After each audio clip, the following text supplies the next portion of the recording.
and it hits me, oh my gosh, this is that triangle. You know, there's explanation for everything that occurred in the Rendlesham Forest incident that doesn't involve aliens at all. It was completely silent. It comes right over our heads. He saw a classic flying saucer really standing in the clearing. He turned over to my father and held his hand, and he looked in his eyes and he said, "We're not alone." Welcome to Podcast UFO for our live show. We're live every Wednesday at 8 p.m. Eastern Standard Time on podcastufo.com. During the show, feel free to participate live in our chat room. And don't forget to like us on our very active Facebook page. Hello and welcome to the show. I'm Martin Willis, your host, and we have our guest this evening is Derrel Sims. He calls himself the Alien Hunter, and we'll see why later on. But before that, we have Alejandro Rojas coming up with the latest UFO news. And our shows are always live here Wednesday, and that's at 8 to 10 Eastern Standard Time on podcastufo.com. And you know what? I'm going to keep this short this week, and we're going to move ahead and bring in Alejandro. How you doing, man? Good. How are you? Doing great. Doing great. And I know we talked about the UFO Congress last week. I'm still reeling. It was such a great experience. I'm still reeling. I bet you are. And you get, next week, you're going off on vacation, and a well-deserved vacation. And yes. We'll be missing you here, but... Oh, my gosh. I'm so excited to be on the open ocean. I'll be far, far away, and I am ready for this break. I'm sure you are. And I'm going to have a surprise guest come in and take your place. Not really take your place. No one can take your place. Oh. But, please don't be hurt. I can't take that. So you're not going to let anybody know? I'm not going to let anyone know who it is. Wow. Yeah, we'll have to pay attention next week. Maybe I don't know who it is. Stephen Greer? No comment. Mm-hmm. Yeah. All right. So what's going on? Could be. What's going on with the news this week? Well, I think the first thing I want to talk about is the CubeSat thing, and you've had David Schock on, I believe. No, I had a gentleman that I can't even recall his name, but even Dave Schock didn't even know who he was. And I had David Cote on. Right. Yeah. And you had a different guy who I thought, but it wasn't Dave Schock. Nope, it was someone else. And, I really, the poor guy, I drilled him and I said, live on the show, I said, I don't understand why you don't know more about this. And he was just someone who met Dave Cote in a coffee shop and was trying to do a little bit of PR for him. That's how that whole thing. But anyway. Yeah, I guess I assumed it was Dave Schock because I've been in contact with him quite a bit, and I know you probably got to meet him at the Congress because he was there at the UFO Congress. He's a guy that's working on all of this. Dave Cote I had on my show to talk about the CubeSat. But what's exciting is that they've gotten their funding. That is amazing. Really? Yeah, really cool. When I had David Cote on, they were doing an Indiegogo, and they had made some connections and were able to get some funding. They started up a Kickstarter get what they needed. They didn't meet their goal with that Indiegogo. However, with his Kickstarter campaign, they just recently met their goal. They said they brought to the table $16,000 from other funders that they got through the Indiegogo, I believe, and then and the promotion that they did with that. And then with this Kickstarter, Lee Spiegel wrote an article in the Huffington Post, and that was able to give them a kickstart, and they were going for $10,000, which they got. So now they have a total of $26,000, which is enough for them to build and launch a cube satellite to hunt for UFOs. That's right. The only thing I mentioned, and I think Dave Schock corrected me because I think they had to change something, is that baby was only going to be up there like less than a month. But there's something else. They're going to put it a little bit into a little bit of a higher orbit now, so it's going to be able to stay up longer.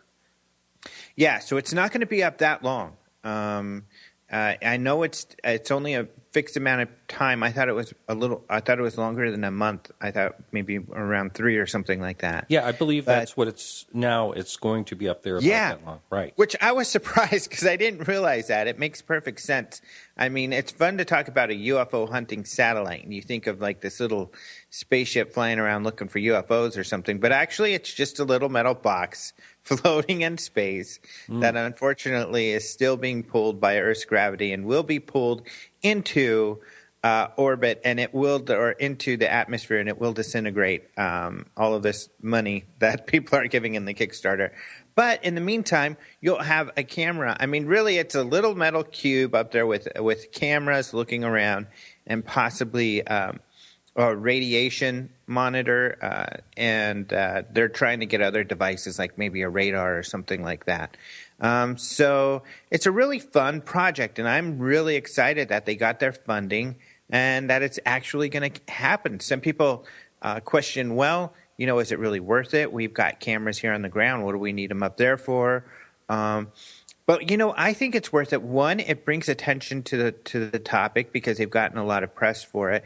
And two, it's kind of, there's always got to be the pioneer. There's got to be the people to get out there and do it first. And you learn from what they do to make the project more effective.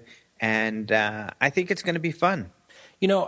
I was just thinking about this while you were talking about it. And I'm sure the government has something like that up there, don't you think?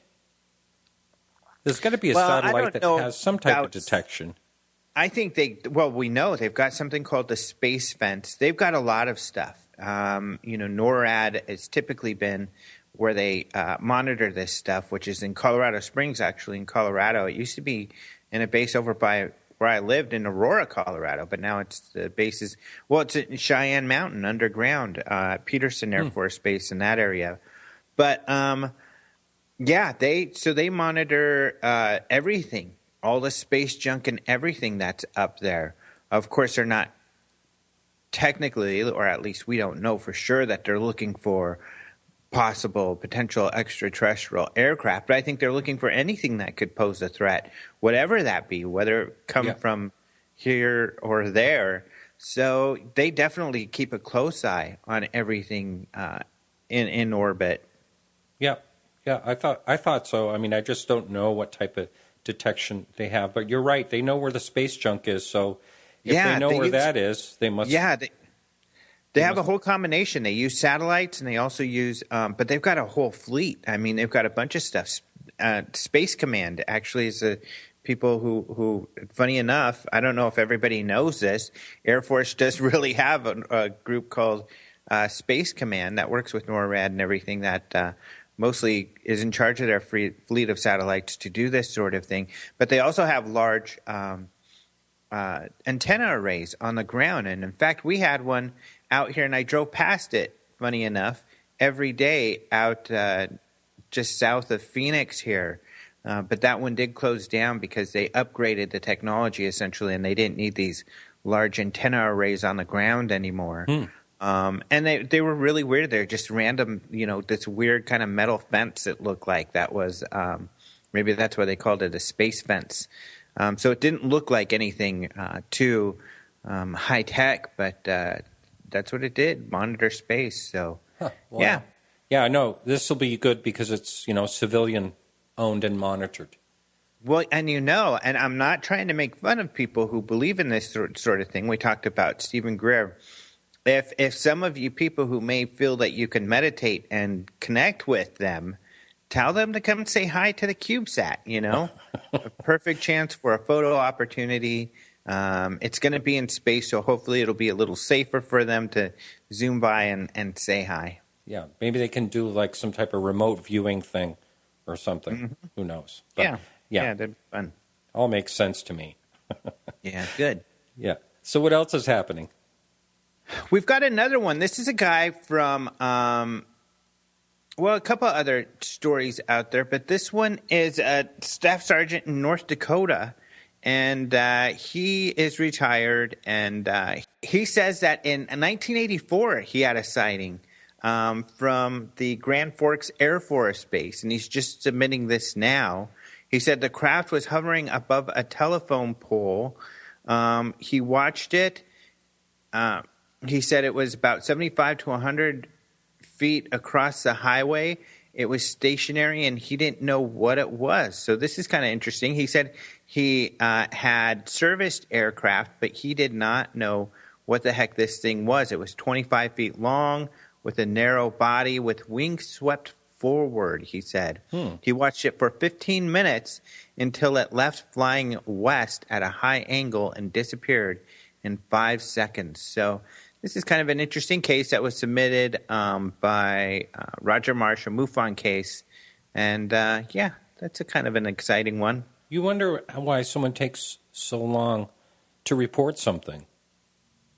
Yeah.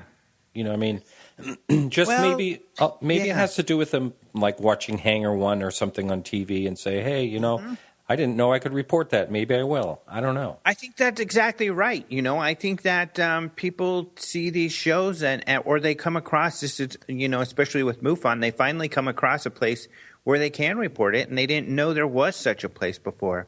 There's another story Roger posted the other day, and this is a former Marine from Guantanamo Bay in Cuba. He said he was out there in 68 and then 69, and he also had several UFO sightings. So that's another interesting story. The Daily Express just posted that today. They found it from us, but Daily Express often posts stories about our stories and don't give us credit. This guy, John Austin, who, funny enough, has also been writing some interesting stuff about Hillary Clinton and UFOs, stuff he's gotten from Steve Bassett. But unfortunately, Steve Bassett is having to post corrections every time this guy writes something because he's writing a lot of stories, and unfortunately, he focuses on getting them out quickly instead of accurately. Wow, that's too bad. Guantanamo Bay, you just mentioned that. Does anybody talk about sightings in Cuba? Yeah, I mean, I don't know of a particular researcher that focuses on Cuba, but you do hear of them occasionally. But, you know, hopefully maybe now that things open up, we'll find out they do have a UFO organization. I mean, communication hasn't been very open until recently. In fact, this is kind of interesting. I was talking to a Cuban citizen recently, and he talked about how it's been great because one of the things is as these things open up, they are asking for more rights for the citizens. So the U.S. won't open up any trade unless they, you know, work on things like this. And one of the things that the U.S. asks is that their citizens get access to the Internet and cell phones. And now he's able to communicate with his family on a regular basis. And this is just recently. So it's only recent that a lot of this communication has opened up. So I think hopefully over the next few years, you know, as things seem to get better with our relations with Cuba, we'll find out more of that sort of thing. But I'm sure there'll be some listeners who know some more about Cuban UFO stories. I can't think of a researcher or any particular stories right now, but great question. Yeah. Well, it's going to be a great destination place because, you know, it's just such a beautiful tropical island and very interesting culture there, I'm sure. Maybe I'll take a cruise there. There you go. Hey, well, you have a great cruise next week, sir. And I will. Some good R&R. I will, man. I'm going to be chilling out and looking at the stars and the ocean. And I'm sorry, people, but I'm not going to try to think much about anything but relaxing. Until you see a UFO. Yeah, that would be great. And it is amazing. I mean, when you're out there in the middle of the ocean and it's just completely dark, and then sometimes you'll come across a ship or something, this one point of light in the nothingness, and your mind wanders and you think, and you know, if there were some lights under the water or something like that, like some people have reported, it would just be astonishing. And it would be you and that whatever it is there. I can't help but, of course, my mind wanders in this area when I'm out there looking at that stuff. It would be amazing. Right. All right, well, you have a good one. Yep, we'll talk to you in a couple. All right. All right, everyone, so hang in. After this quick music break, we'll be right back with Derrel Sims.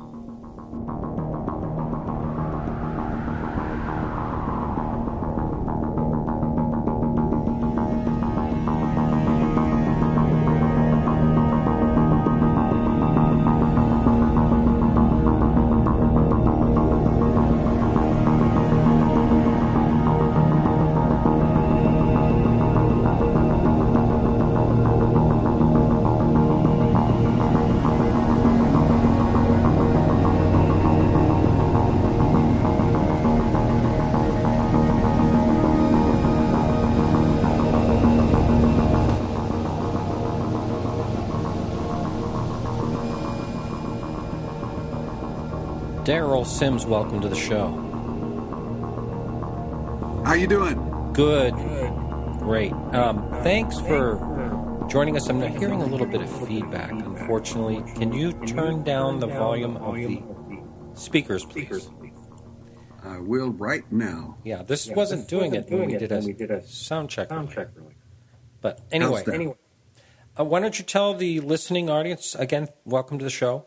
Can you give the listening audience a little bit of your background and what got you interested? It's always an interesting topic when I find out how people first got interested in the UFO topic. Well, it's as I've told people before, I was kind of a captive audience. I was 4 years old when I saw an entity leaving my room. I sat up in bed. It was late at night. I sat up in bed and I couldn't figure out who was in my room. And this was in Midland, Texas in 1952. And I saw this skinny little guy walking toward the wall. And I thought to myself, who is that? What is that? I didn't know. And the amazing thing is that he apparently heard me thinking that because he turned around immediately. And then I found something rather stunning. I heard him say something without using his mouth. And he said, "It's awake." It's awake. Wow, interesting. Now, had you ever had a UFO sighting as well? I've seen over 50 UFOs my entire life. Oh, my goodness. I've done a lot of. I used to live in New Mexico in Alamogordo and by Holloman Air Force Base. Good night. I've been a lot of places in about 30 countries around the world. We've got about 1,650 cases worldwide that we work on. And in fact, I just got back from India. We did an implant surgery in India about 3 months ago. Yeah, we're going to be talking about that a little bit later on. That's pretty interesting. Now, you said you had over 50 sightings, which I think is amazing. And I do know some other people, at least one that's probably had that many. And one of the things I have to say about that is you're looking for one, whereas a lot of people that never have a sighting at all are not looking. I'm constantly looking, and I've talked about my one sighting that I had, but I'm reluctant to talk about a second sighting only because I'm worried about my credibility, and so I don't know what I saw. When I saw lights in the sky, that was the second one I saw. That actually like zigged and zagged, and first it was moving in a steady way, and then it zigged and zagged, and then I said, no, I'm not going to call it a UFO. I don't know what it was. I consider lights in the sky, and I'm just going to try to leave it at that. That's really the safest way to think of it. In some of my cases, the events were witnessed by other people. And in several of those incidents, were literally bright sunlight where 3 red-orange discs came across the sky heading toward Holloman Air Force Base and went over it.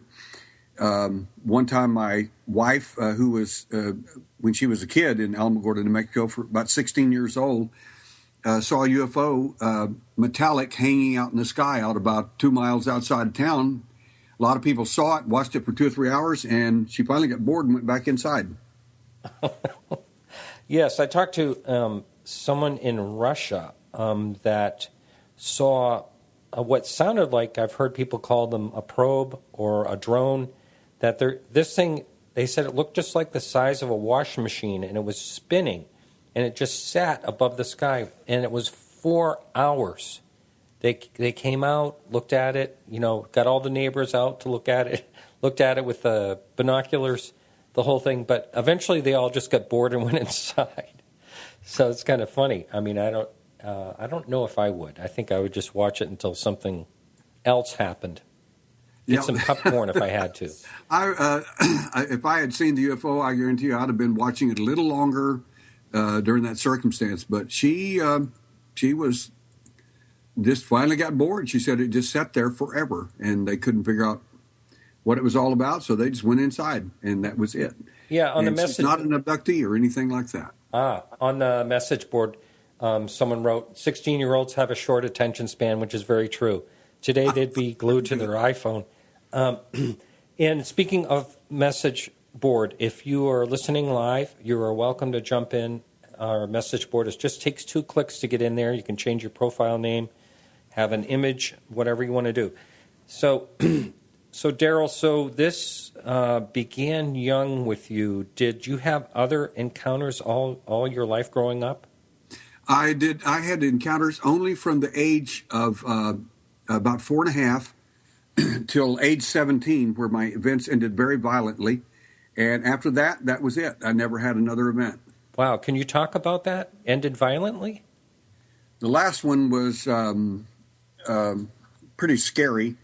And I've never told anybody about it in any detail for a number of reasons. I've been looking for people that had the same experience. And the entities that showed up in my last event, there were 5 of them. They don't show up in UFO literature at all. So anyway, I always get people call or they'll tell me, "Oh yeah, me too, just exactly like it." And I said, "Great, describe them." Yeah. And what did they do? What are they about? And the whole story. And I've only had 8 people be able to answer that. And the 8 people that I've talked to that did answer that normally brought it up to me before I ever even mentioned it. And in that case, every one of these people, without exception, were traumatized in the worst sense of the word. One of them ended up with grand mal epilepsy after her event. Others, one lady, absolutely beautiful woman, thought she was the ugliest thing in the world. And I said, you're really stunningly pretty. And she said, "No, I'm not." And when I took her back to her event and using revivification hypnotherapy, her face contorted to the most ugly thing you've ever seen in your life. Wow. And that's the way he left her. Anyway, just really, there are things out there that are, I guess, more than in our events. I guess if there was an SS of the alien, it would be something like that. It sounds to me like the detective side of you, which we can talk a little bit about later, likes to leave known evidence quiet to hear, stay away from the copycat type situation where you're just waiting to actually hear something to confirm what you had happen. Is that what I'm getting? You are getting it perfectly. That's exactly correct. Yeah. And wow, that's really amazing. And so since 17 on, you're saying you had 50 sightings or so, or more, pardon me. And can you get into describing why do you think you're seeing so many? Well, some of the sightings I could attribute to a possibly unique craft out at White Sands Missile Range area and Holloman Air Force Base. Oh, yeah. I saw a large triangular type object in the early 80s going across the sky, blocking out stars.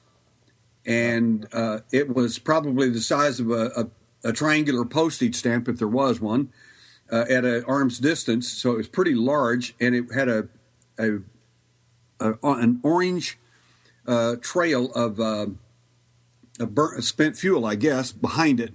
And that was the only thing that lit it up from behind. And I could tell the shape of it because of the stars it was blocking out.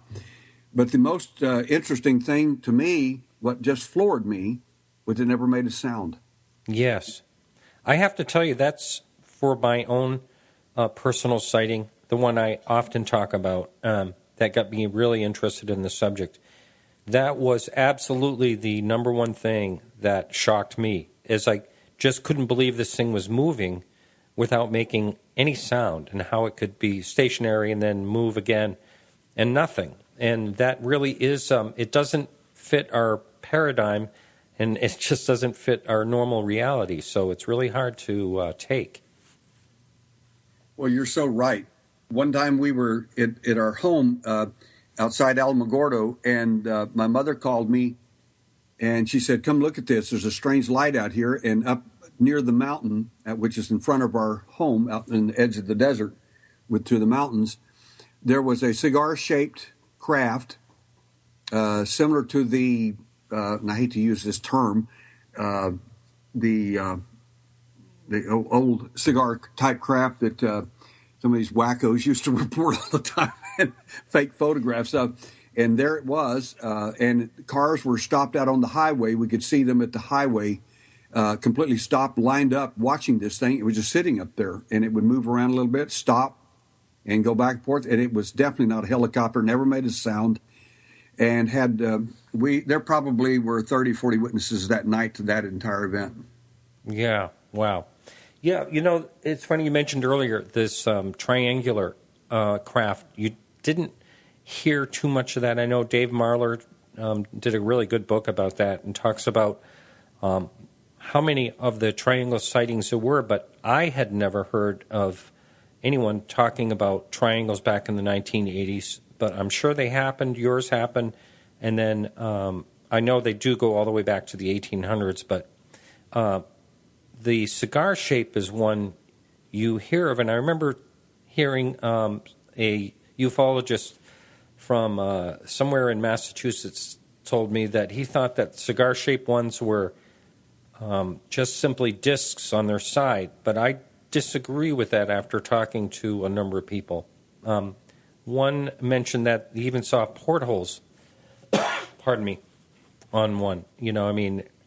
Pretty interesting. You are absolutely correct. And these objects, whenever they start flying around and moving, you can see that they're not disc at all. Now, there may be some case that one of them looked like a disc or something, but this particular one we were looking at was definitely a cigar-shaped craft, apparently quite large, and it was fairly well lit, and it just stunned everyone. We were not prepared for that at all. Right. And what happens when you have 40 witnesses? Did you talk among each other, or did everyone just get back in their cars and drive away? We were about a half a mile from the highway. We could see the cars all lined up out there while we were watching this thing. As we were watching it for 15, 20 minutes, the cars just were driving from El Paso going into Alamogordo, and some of them would look up and they'd pull over, and then after a while someone else would pull over, and everybody's pointing up there, and then all of them started looking up there, and there they are. But we never did go talk to them or anything. I was just a kid. I mean, probably 16 and a half, maybe 17 years old, maybe. How about that? Now, there's when I was reading through the different things that you have done, you call yourself the alien hunter. Can you explain why you call yourself that? I certainly can. Actually, the name came from a journalist who was interviewing me in Atlanta, Georgia, and during the course of the interview, she says, "Oh my God, you hunt them. Why, you're the alien hunter." I said, okay. And it stuck. I didn't make that up. That's where it came from. And so what were you actually telling her that well, let's hear the story of... Basically, I hunt them that hunted me and later came and hunted my son. If you can do anything you want to me, and I'm a big guy, I can take it, I can live with it, I'll deal with it. But when you come after my children, I will come after you. So now the bottom line is, as my 8 words is right now, you came for me, I'm coming for you. And I intend to capture one of them eventually. We come close to it 3 times already. The good news is we have some DNA samples from some of these entities, and we're excited about the physical evidence that we're getting. All right, well, let's talk about that. But before we talk about the DNA or whatever, let's hear when you said you have almost caught them 3 times. Can you go into detail about that, please? Sure. I guess the one that probably would be more interesting to you, a gentleman wrote he actually asked a question one time on a website, and he says, he said, I just wonder if there's an alien buster, and I didn't like the way he said it, so I thought, well, I'll just respond to that. And I sent him a story, which I'm glad to send any of your listeners tonight. It's free, and it's a case which I took. It happened in the Snowmass Wilderness near Gunnison, Colorado, in 1995. I took 7 investigators with me, and I trained them in a particular set of techniques. I was using one of my investigators who gets abducted there every year on vacation. We were using him as bait, and that's the truth of it. Wow. And since he took someone with him the year before, and they witnessed him being abducted. In fact, the witness was a tight end at Texas Tech, and who he did not know was also an abductee himself. So I thought that was rather curious. But the bottom line is that we went to this area, and I had a trained observer set up every night outside the man's tent. We had our tents strategically placed in different locations next to a cliff behind us so that they would have to come down into the area or right. Well, I left a path where they could come in the dark, in which they did on the last night. And as every morning I would question everybody and say, does anybody notice anything? Go to each person, and they all said the same thing. No, not at all, nothing at all, nothing. And the last night and I don't do well in really high distances like that. So I got very little sleep in 7 days. I mean, I slept in just little 20, 30-minute patches. But anyway, I asked that last morning, and because I knew what had happened with me, so I didn't say a thing to anybody. I asked Ronnie and Patrice, and anything you hear, notice anything? And they both said the following. They looked at each other really strange and says, we heard something outside our tent, and something walking. And she looks at him and says, do you hear that? He looks at her and says, it's just a deer. Go back to sleep. And they both fell over in deep sleep. Then the entity came outside my tent. It's difficult to explain this to everybody because you have to know the lay of the land. There was a bright light in the middle of the campground area, especially right next to my right next to Dale's tent, where the trained observer was sitting, who happened to be a commercial airline pilot with a major airline. He's a captain on an airline, and he sat there every night. Until it was daylight, every night, and never saw a thing, and so on and so on. But that night they came from behind, which I thought that they would, and they came behind our tents, and one of them came outside my tent, and I could see him because of the light in the middle area. It was shining apparently on the back of him and against my tent, so I could see him clearly. Like a silhouette or something? He had a large head that was, I've never seen one like this before. His head was approximately a third the size of him, and he was only about 3.5 feet tall, maybe.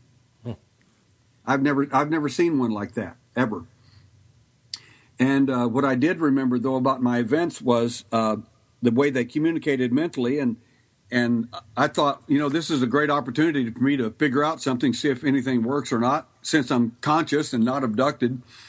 And so I got my face over close to the edge of the tent to see if I could communicate with this thing, see if it was possible. And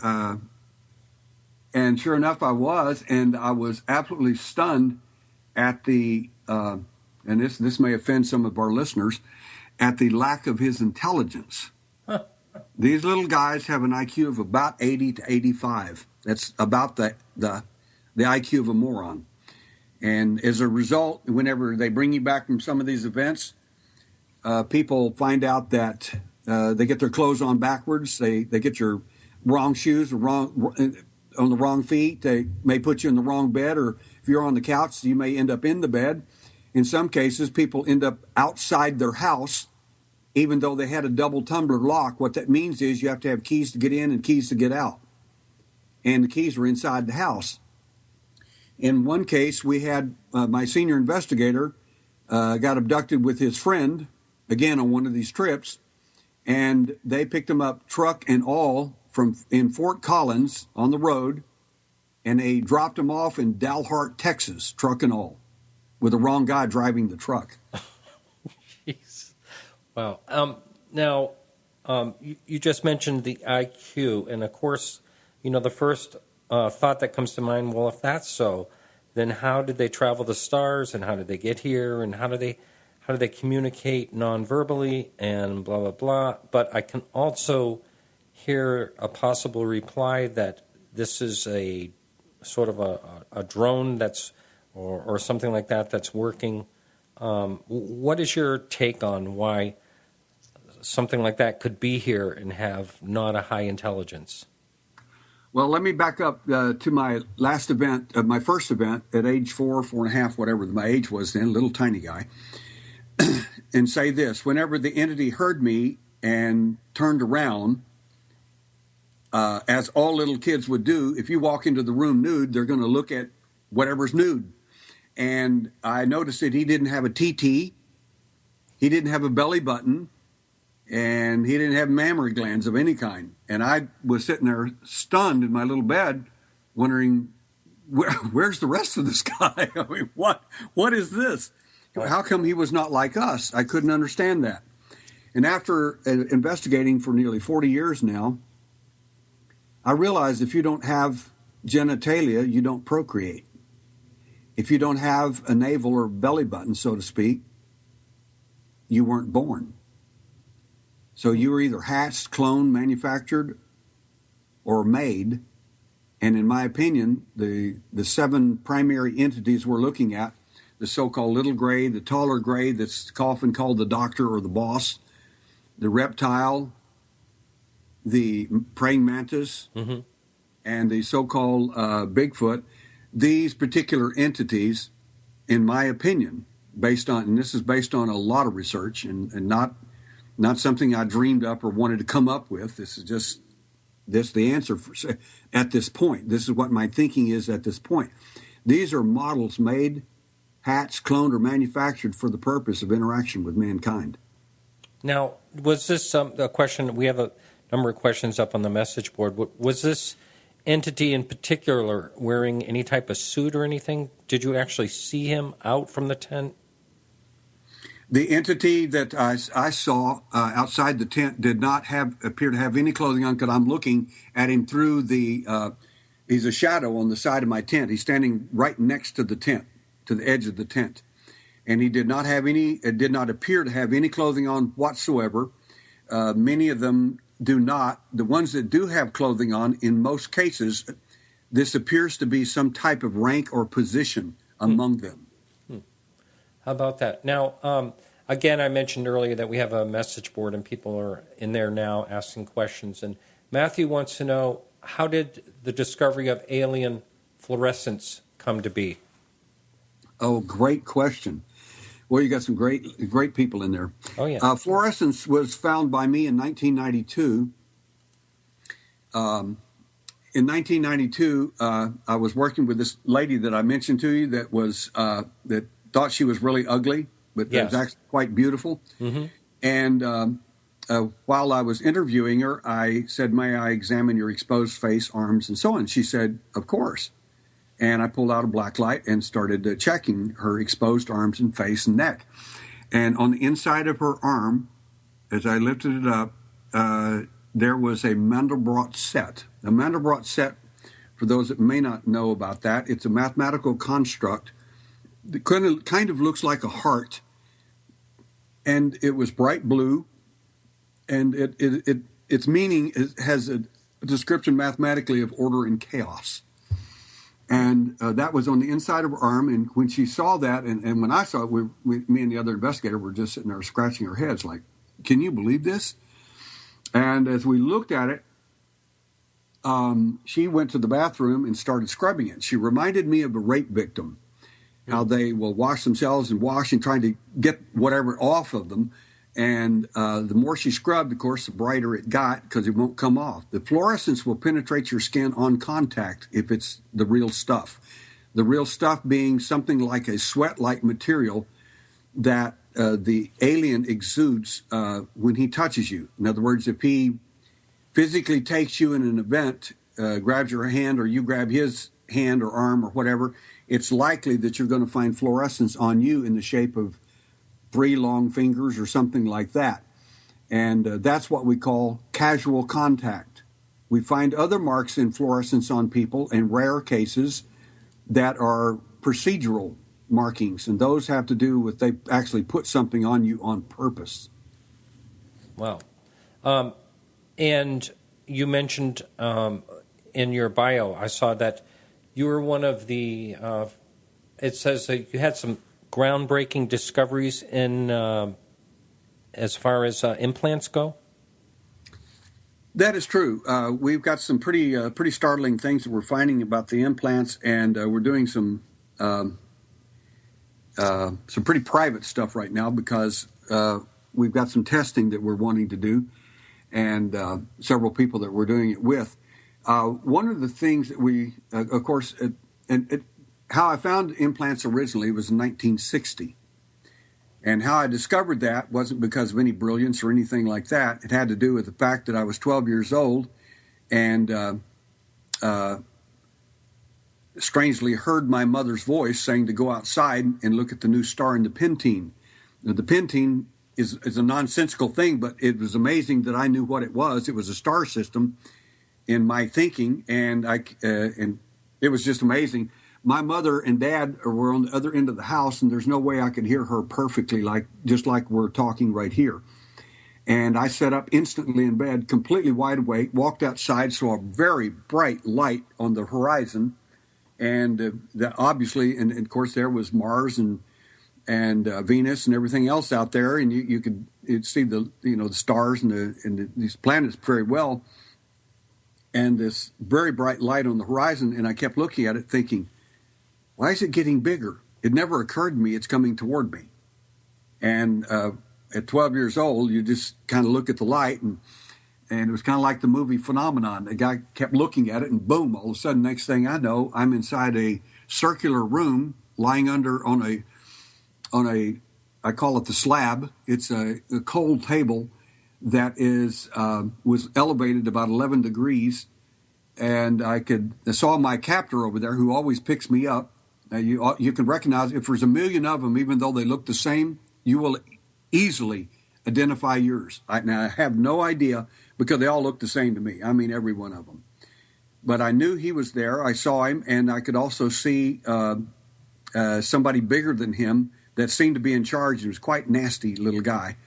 And he was in charge of the whole operation, and he had a long, about an 8-inch needle-like device with a little silver sphere on the end of it. And he started coming toward me and inserted in my nasal passage and rammed it up my nasal passage and broke the bones. And there was no anesthesia. There was no, you won't feel pain or whatever. It was horrific. And when he finally pulled the needle back out, there was no sphere on the end of it. So that was my first experience with the implant phenomena. Wow, that's quite a story. Someone wants to know if you know how to stop an abduction. Well, I can give you some good hints, and I'm glad to do that because, as far as I'm concerned, it's invasive, and if you don't want it, I'm happy to help anyone do that. And we have thwarted several abductions in our events. We also did some training for certain abductees who wanted to be our test pilot, so to speak, in their abductions, and I will do it. And so we found that the aliens are not all powerful. They're not all everything some people label them to be. They're not all wise. They're not all anything. In fact, when they're in 3D and they're near you, they're just as vulnerable as you are, and that's the reason they prefer you paralyzed and frightened or in awe, so that you won't do anything or can't respond or defend yourself in any way. But one of the ways that you can do to help yourself, just as an average individual, is to this is I'll give you the kid version of it first. Okay.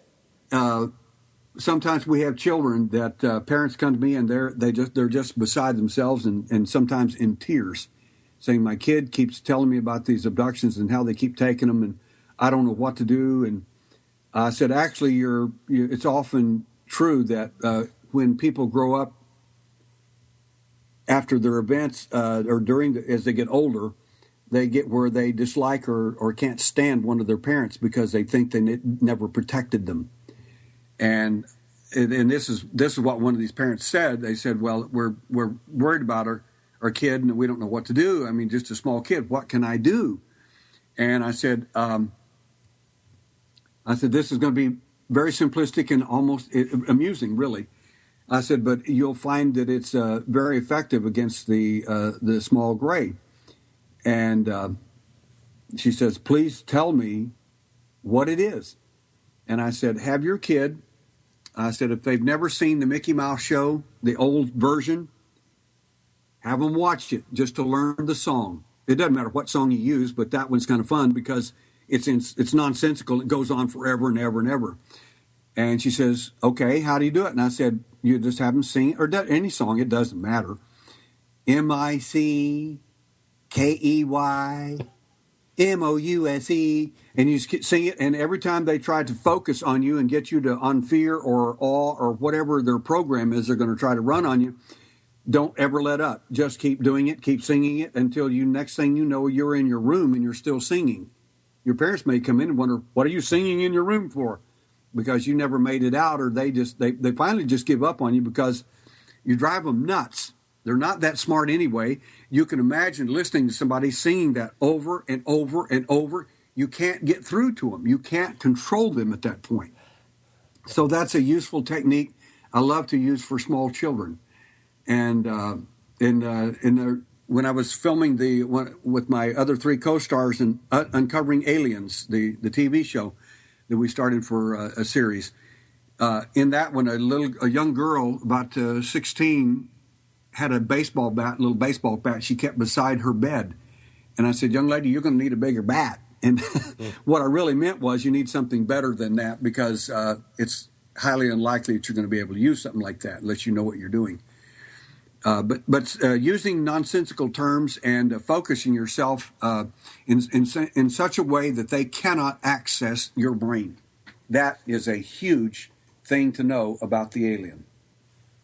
Huh, how about that? Someone wrote up on the message board they should sing "It's a Small World After All." I love I was thinking that myself. Crazy. That's wonderful. It doesn't matter. Someone wants to know if that show is ever coming back on. It's supposed to be on. Look on my Facebook page, Alien Hunter Derrel Sims, the Alien Hunter on Facebook. And I believe somebody's posted, Mike Barra, I think he's one of their co-stars, posted that they're replaying it again, I think this weekend or something. But it just got posted up here. So look for Uncovering Aliens on the Facebook, search for it. Or Mike Barra, my co-star, and he's the one that brought it up. And it's about the Sedona. One of the shows for sure is going to be about the Sedona show that we shot last there. Uh-huh. Now, in your bio, it says you were former military police, a police officer, and also a CIA operative. And can you talk a little bit about that background? And when you were actually working with the CIA, did any of this subject ever come up, like water cooler talk or anything like that? Okay. First part of the question is I was going to New Mexico State University as a college student. I was a year and a half into college, and I wanted education to be different for me than what I was getting there. That was pretty dry, cut and dried. It was, to me, like a mass delivery system for dead information, as far as I was concerned. I understood the educational value of some of that and getting a degree and all that, but I wanted something more. Education to me meant more than just memorizing data and so on. So I quit college and joined the Vietnam War effort and volunteered for the Army and went in. And while I was at Fort Gordon, Georgia, which is the military police school, what I'd signed up for, I and about 70 other people were called out to go to this meeting, and long and the short of it was the people that were interviewing us were CIA. Of course, we had no idea who they were, and I thought they were CID, that's Criminal Investigation Division, which are the detectives of the military police, because they're the only people in the military that we had that wandered around in suits. And these guys were in suits, and I thought, well, I told them, I said, you guys are CID, and they said, no. But I almost got it right. It was CIA. And they didn't tell us who they were or anything, and they kept interviewing us, and finally they whittled us down to about 25, 30 people. And the head guy interviewed me and said, you're exactly what we want. And I said, you don't know anything about me. He said, I know everything about you. Everything. And the long and the short of that was that they'd already done backgrounds on the people they really wanted. And when we finished our schooling there, everybody, of course, got their orders to go somewhere, and everybody in my entire battalion, with the exception of us, were chosen for this program and volunteered for it, because you actually volunteered, and we didn't know what it was, but it sounded pretty interesting. So we ended up going to Washington, D.C., and then after our top secret clearances finally came through, we were hauled off to a secret CIA base, and that's where we began our work. My job primarily there was top secret security on a CIA installation, and basically a place where they train spies. And my second thing that I did there that I really enjoyed was a martial arts instructor, and I was also a weapons instructor as well in my short tenure there. So I stayed there for 2 years, and for those of you out there in radio land that think I'm some kind of CIA agent or something like that, that's not even close. I had a disagreement with one of the personnel in the CIA, and they ordered me to violate my First Amendment right, and I refused, and I ended up exiled out of the continental United States to ASCOM, Korea, and placed back into the military. So I said, my rights are far more important than my duty here or anything else, and I will not surrender that. So for those that think I'm on the CIA roll and getting a big check every month, I'd love to have the check, but just ain't happening. And as the man referred to me as I left, he said, you're no longer family. And believe me, that's a serious statement whenever the company makes that kind of statement about you. Were you ever told what they thought was special about you, why the CIA wanted you? Well, that's what I asked the guy. I said, I'm a martial arts guy. I said, I had a martial arts school at New Mexico State University. Started the first martial arts school there in 1966, and I taught the Air Commandos and Black Beret in the ROTC program for Army and Air Force. And he said, I know all about that. And why me? I don't get it. I said, I would be more interested in martial arts than probably what you want me to do. And he says, I have 2 gymnasiums for you. You can have a color TV in your room if you like. You'll never go to Vietnam. And I said, I don't think you understand me, sir. I signed up to go to Vietnam. That was the point. And that really puzzled him. And he begged me to explain that. And I said, I'm Native American, Indian, Irish. I said, both sides of my family have been busting heads and taking names since at least 1,000 years ago. And I said, I don't like the war. I don't like anything about it. I said, but I would prefer me to go to Vietnam. I said, if I go there, I said, I'm not going to go there to die for my country, I promise you. I'm going there to make you die for your country. I said, and I would prefer me to come back, and I think I would. I said, a lot of these boys that are going to come back are not going to be the same. It's going to ruin a lot of them mentally. They have no business being there. They're not real soldiers. They're just draftees, and they have no business being there, in my opinion. It ought to be a volunteer army, not a... Anyway, it was just a difference in opinion with me, but that he was just stunned. And I said, as you have a son? He said, yes, I do. I said, would you like for him to go to Vietnam? He said, no. I said, then I'm taking someone's son's place, aren't I? Wow. He just could not grasp that. Now, someone wanted to know what base you served at in Vietnam. I didn't go to Vietnam. I went to Ascom, Korea. Sorry. Ascom, yeah. And I served from there almost to the DMZ and at Yongsan, but mostly at Ascom, Korea for 9 months. I see. Okay. There was another question I was trying to get to, but they're scrolling in pretty fast. All right. So the question I was thinking about asking you in this, when you were actually working with the CIA, did you ever talk to anyone about your experiences? I had some people talk to me about theirs. And interestingly enough, the people, I had civilians as well that were taking martial arts classes from me as well. And a young girl came to me, and her father was the director of admissions of a very famous university. And he was a martial arts student of mine as well, and his 2 daughters. And she came to me privately and said, I need to talk to you. And she says, I don't know who else to talk to. And I said, well, talk to me. And what she told me floored me. This is 1968.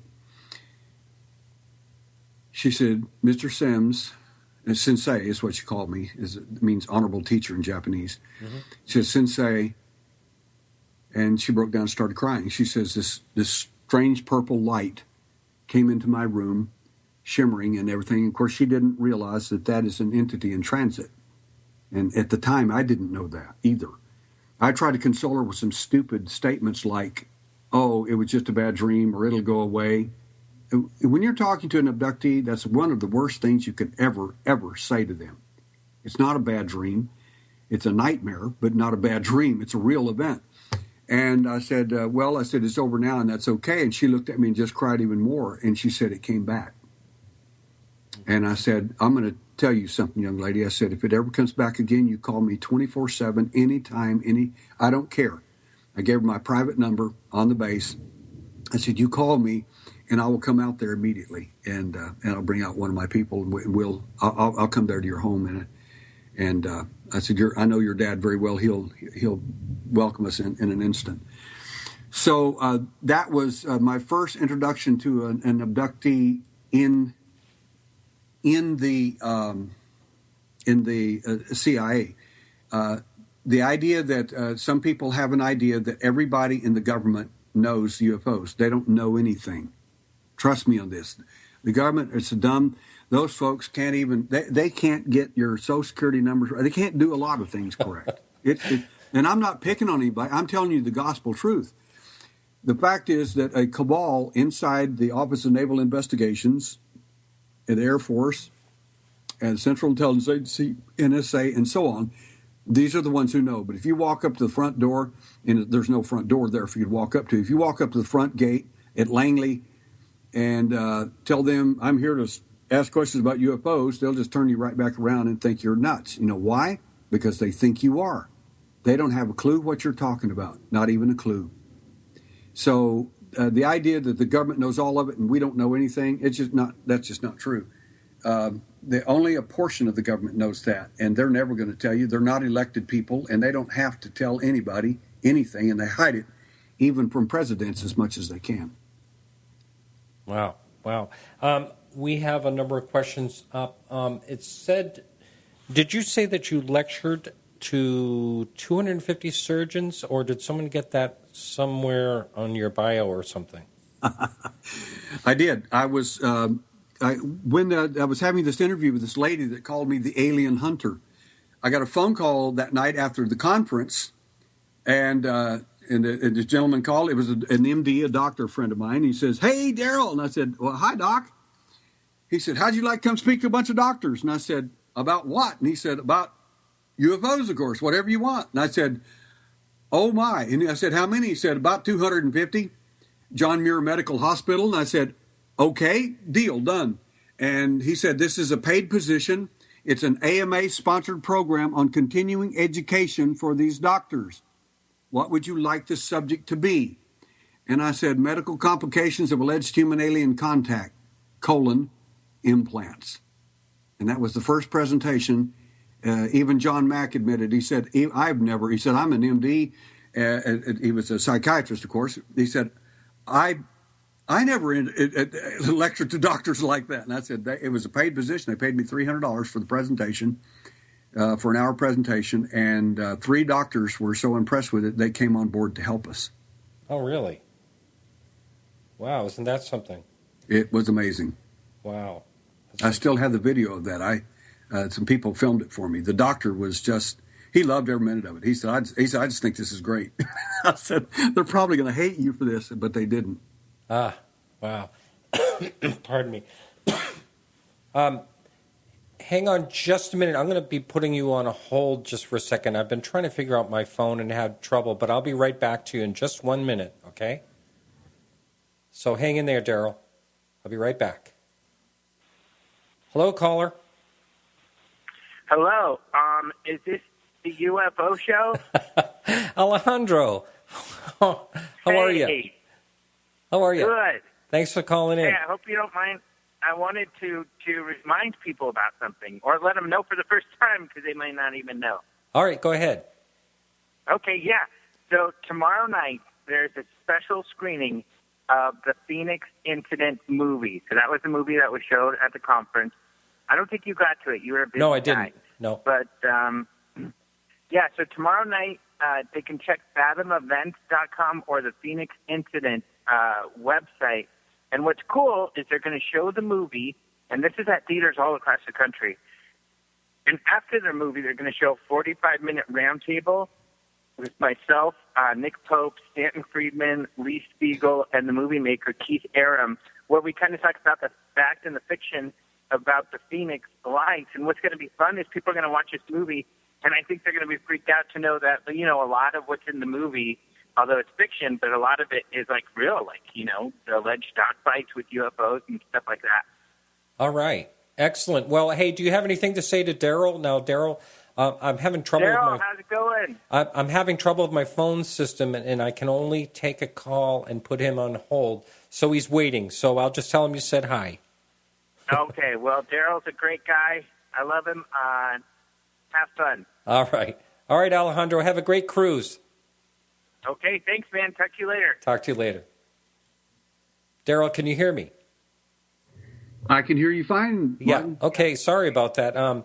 I have, ever since I was on live radio on another program, and I was able to take calls, and ever since I went live on my own, I've never been able to take calls, and I'm been looking at phone systems. So anyway, it was a caller. It was actually Alejandro. He was calling to remind people that they can see the Phoenix Lights movie that's coming out tomorrow, and he also said to say hi.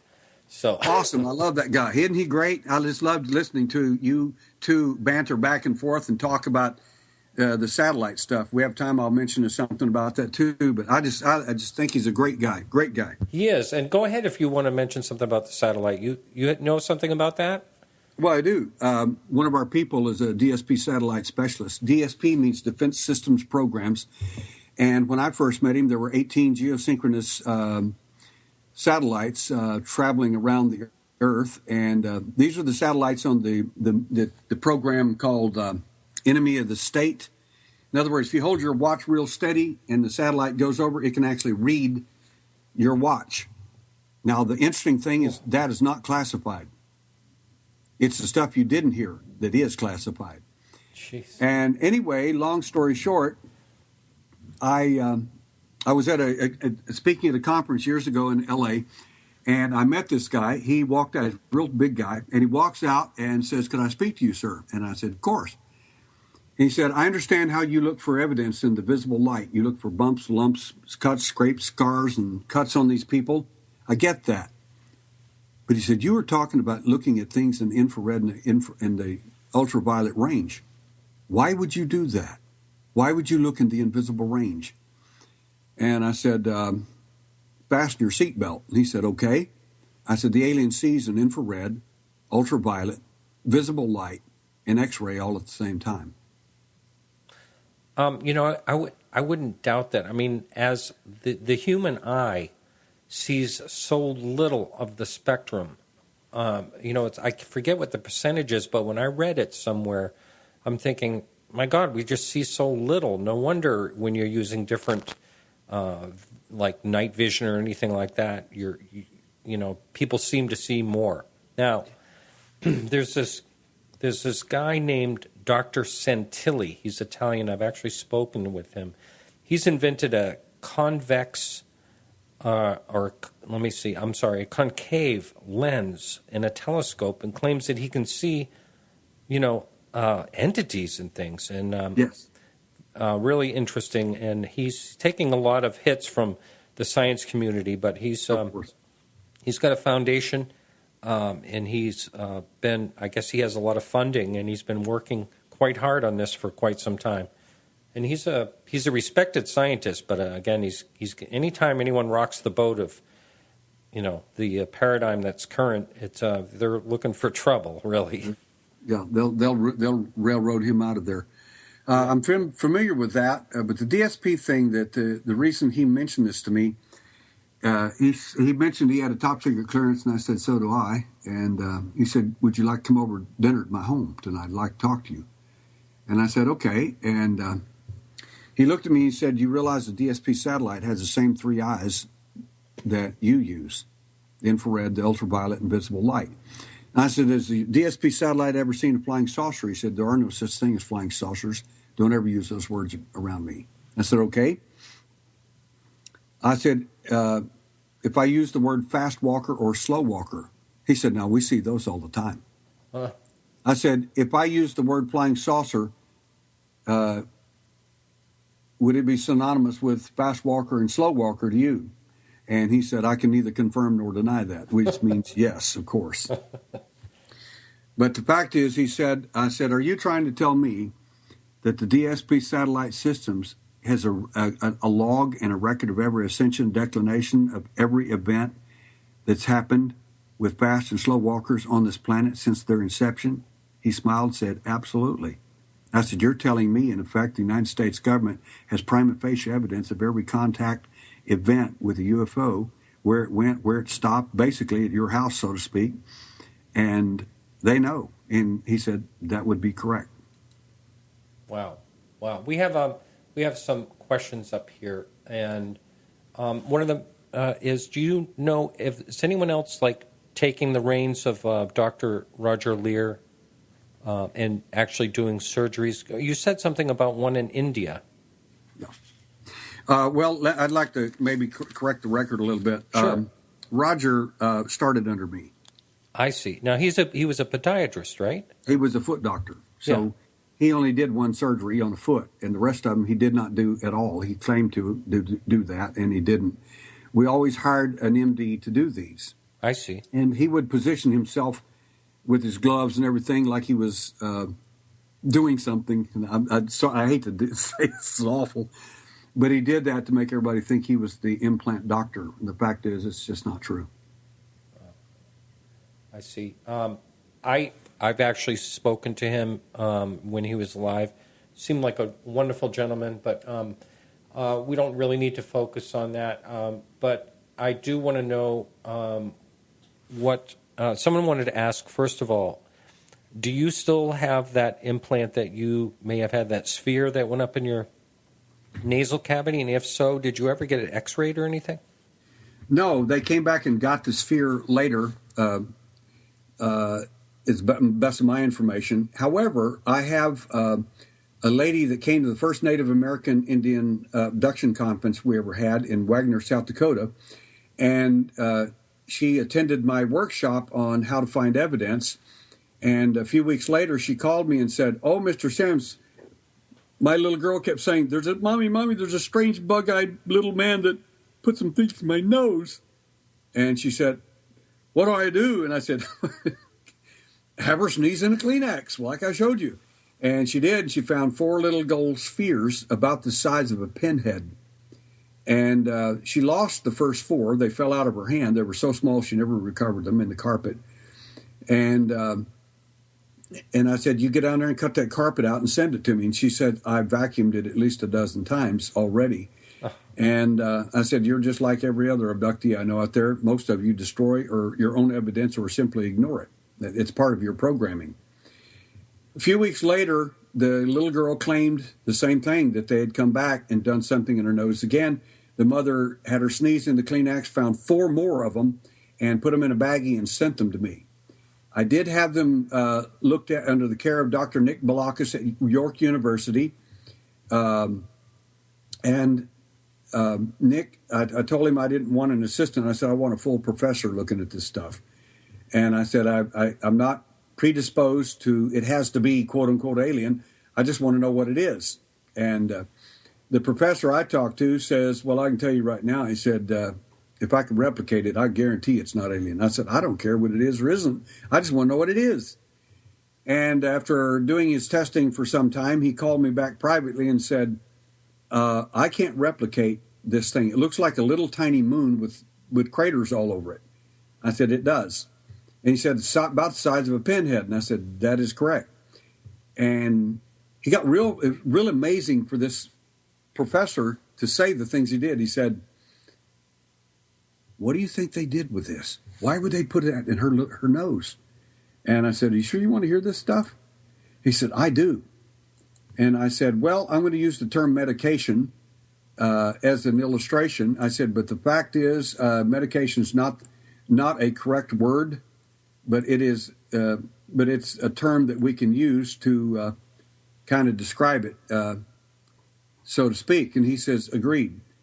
And I said, so they put some kind of a medication or whatever it is in this little tiny planet-like implant.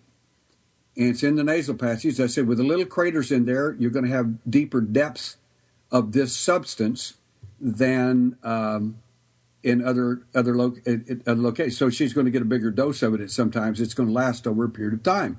He said, "That makes sense." And I said, "In my opinion, that may be what it is." I said, "The objects are so small that when that part of the experiment is over,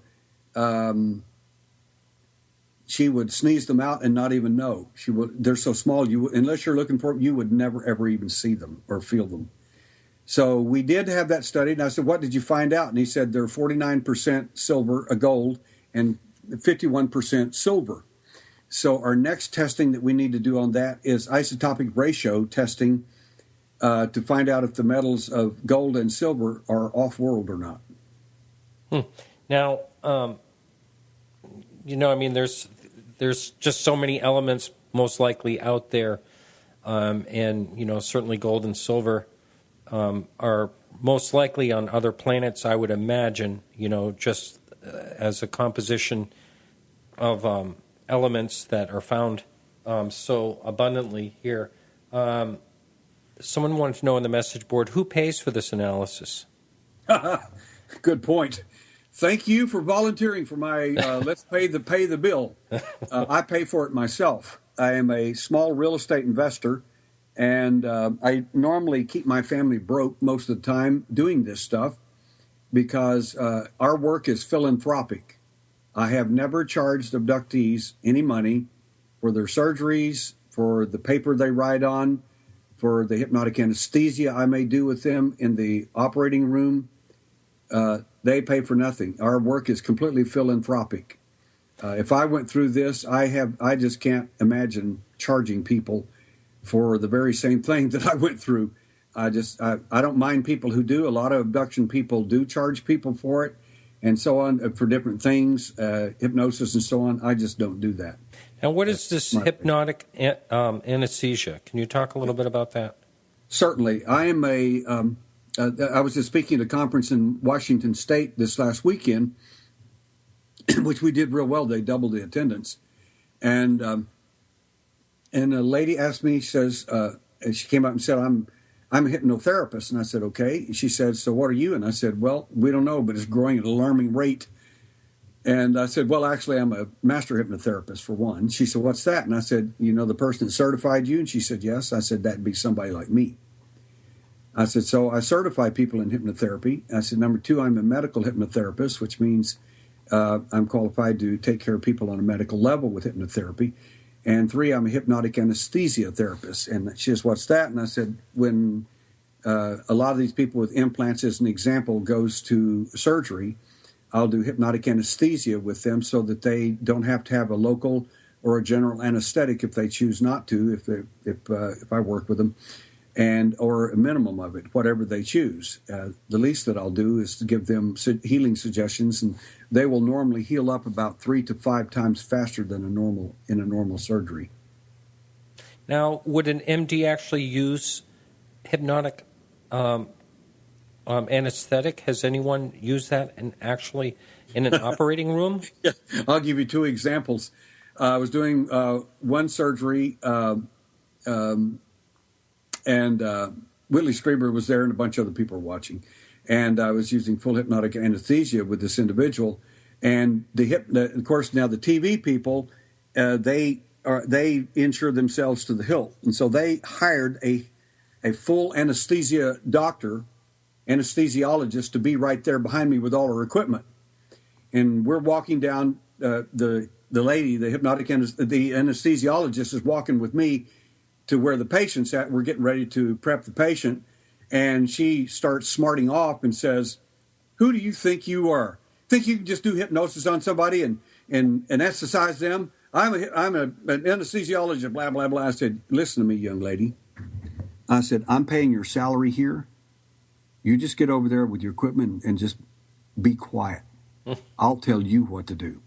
If we need you, we'll call for you. And then she looked at me and smiled and says, I'm a hypnotist too. And I said, you're kidding. She says, I have never seen hypnotic anesthesia, and I'm so excited I can't stand it. And I said, well, you just fasten your seatbelt and take notes, because this is going to happen. And it did, and she just lost it. She said, that is just so amazing. And the doctor who was cutting on this individual said the following: this has got to be killing them.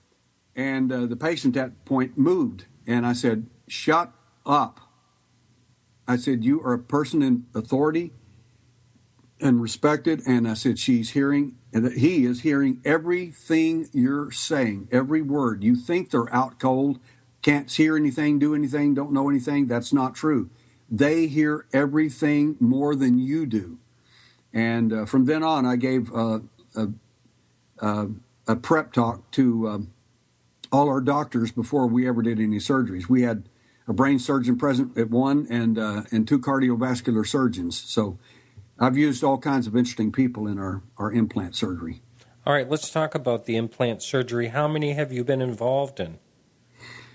I've done 20. I've conducted or supervised 25 implant surgeries to date. The last one being in India. Okay, and what have you found when you've actually looked at these things when they're removed? Well, what we've found is that not everything you remove from these people are quote-unquote alien.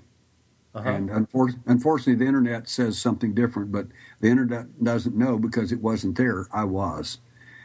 And the fact is that in some of these objects, the first 2 surgeries we did on one day, where Roger was involved in that particular one, in fact, he told me that I was nuts and that there was no such thing to this, that it was a bunch of bull. And his friend, Alice Levy, who is, anyway, she's a very good friend of mine. She was the best friend of both of us. And she said, just do it. Just listen to this man. I think he's right. And he did. That night, we removed the objects and sent the pathology off. And I told him, if this is alien-related, I said, Roger, what we're going to find is there's no signs of inflammatory response, either chronic or acute.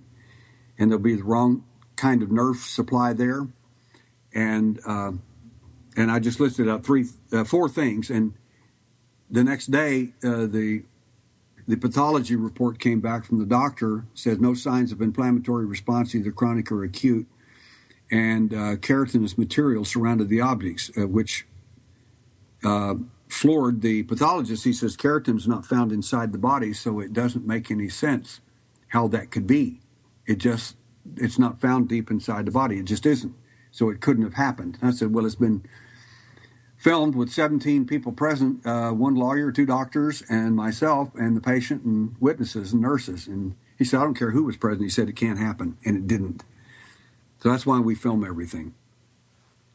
What we found later, Bob Bigelow and his crew, he called me on the phone one day and said, made an interesting statement. He said, I have 5 doctors and 5 men around me. He said, all of them are PhDs, and one of them's a doctor, an MD with 2 PhDs. And I said, okay. And he said, you seem to be able to find a lot of evidence no one else even knew existed. And you seem to be able to find a lot of it. How do you account for that? And I said, well, if you want to find a cop, you want to find a donut, go find a cop. They didn't laugh. I thought it was funny. I said, if you want to find real evidence of an alien nature, I said, go find you a Native American Indian tracker. And they, to this day, have never heeded my advice.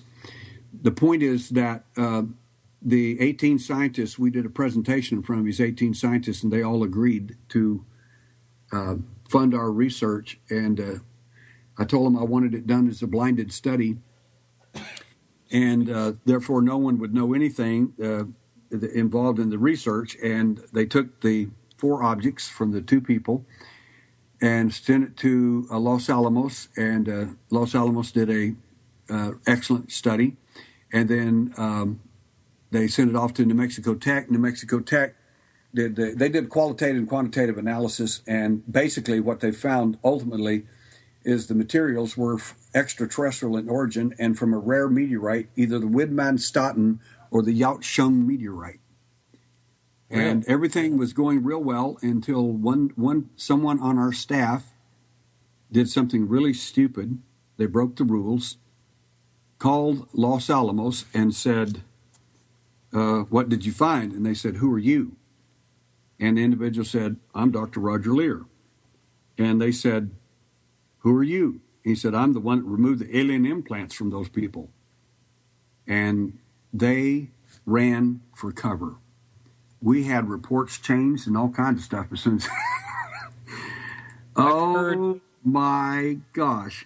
It ruined a blinded study. I have heard of things like this, and actually Dr. Melba Ketchum was on a show I was listening to recently, and that had to do with Bigfoot DNA, and she did blind studies like that, and as soon as they found out that it had something to do with Bigfoot, they ran the other way. So Thank you. This is not uncommon at all. Yes. Yes. So I just want to say this. Anyone can call into the show and ask a question. Now, the only drawback until I get this phone thing figured out is I have to put our guests on hold while you ask your question. You're welcome to call in if you would like, and that number is 603-967-4030. Excuse me. So you had what was the last surgery and why did you do it in India? Was the patient in India? The patient was Indian and from another country, but their relatives lived in India. And so I had reviewed the records and was most impressed with my 2 alien hunter investigators in India and what they had done, and interviewed the prospect several times and was most impressed, and had already looked at the x-rays and all the evidence that was there. The individual is a contactee, by the way. That means a contactee basically is a person that's had these events, contact events or abduction events, and they don't seem to mind because as far as they're concerned, it's either for our best good or some other reason like that. Do you mind hanging on for just a second? We have a question coming in. And I'll be right back to you. Don't go anywhere, Derrel, okay? Okay. All right, Skype caller. Caller, you're on the line. Can you pose your question, and I'll have to hang up with you right after. Mm-hmm. Hi, and your name, please? Donna. Oh, hi, Donna. How are you? Hi. Good. How are you? Good. Good to talk to you. And what's your question for Derrel? The question is, what does Derrel think the functions of the implants might be? Does he have any ideas about, what the actual function is? And I'll hang up to listen to the answer. All right. Thanks a lot, Donna.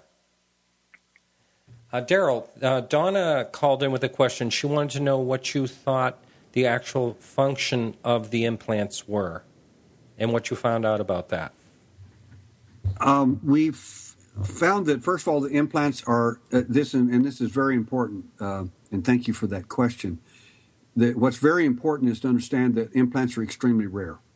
I know people have said all kinds of things on the internet. Listen to me carefully. I'm the guy that's doing the surgeries, and I discovered this in, like I said, 1960 at age 12 in my own event.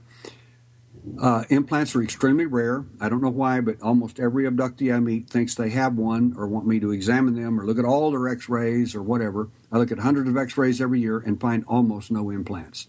They're very, very rare to find. That's number one. Number two, implants are invasive in nature simply by the fact that they're inserted in you in some way or a manner or way. And they're invasive, in my opinion, in some of the things that they may do.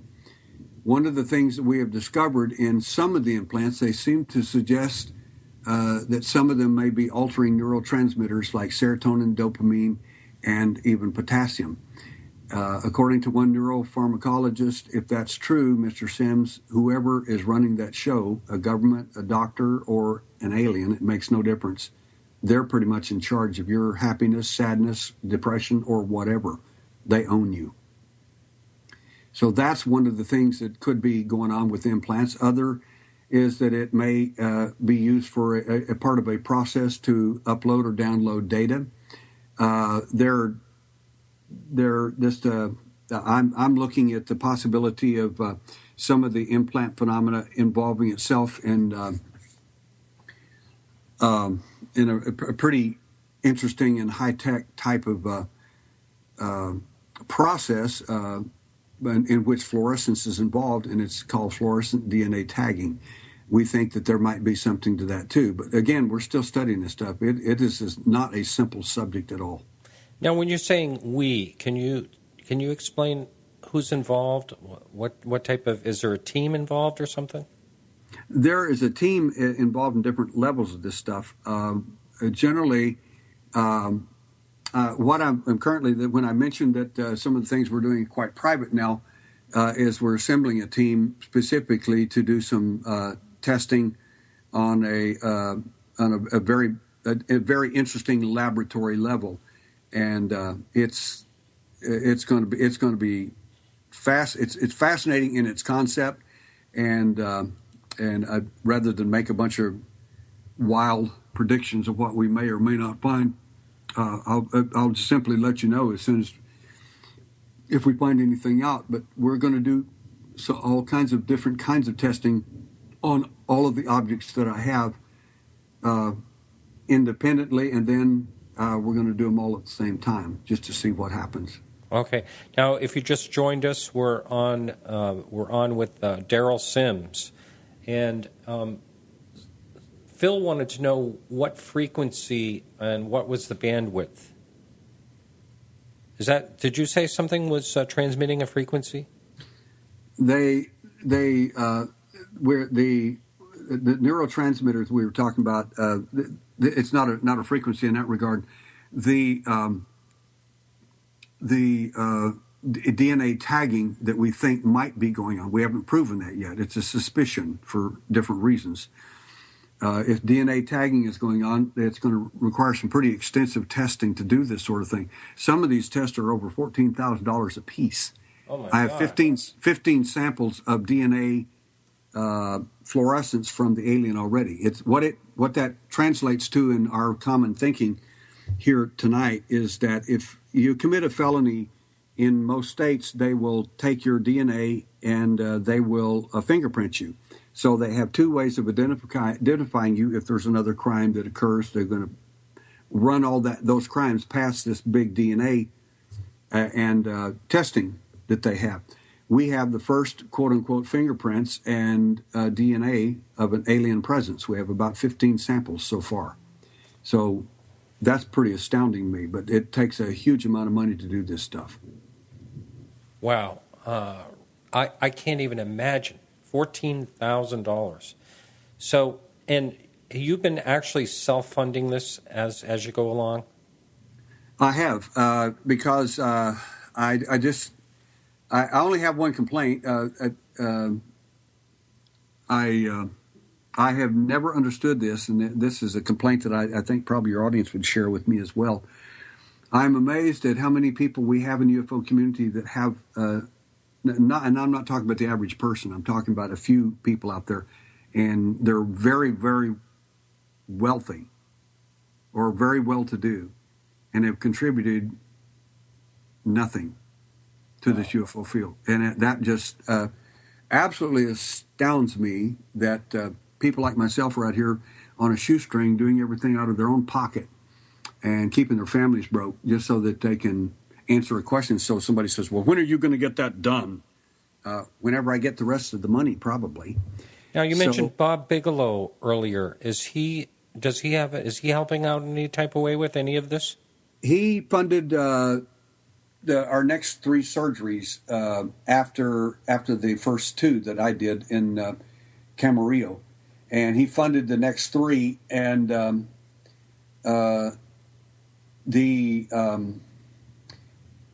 since then, I told Bob, I said,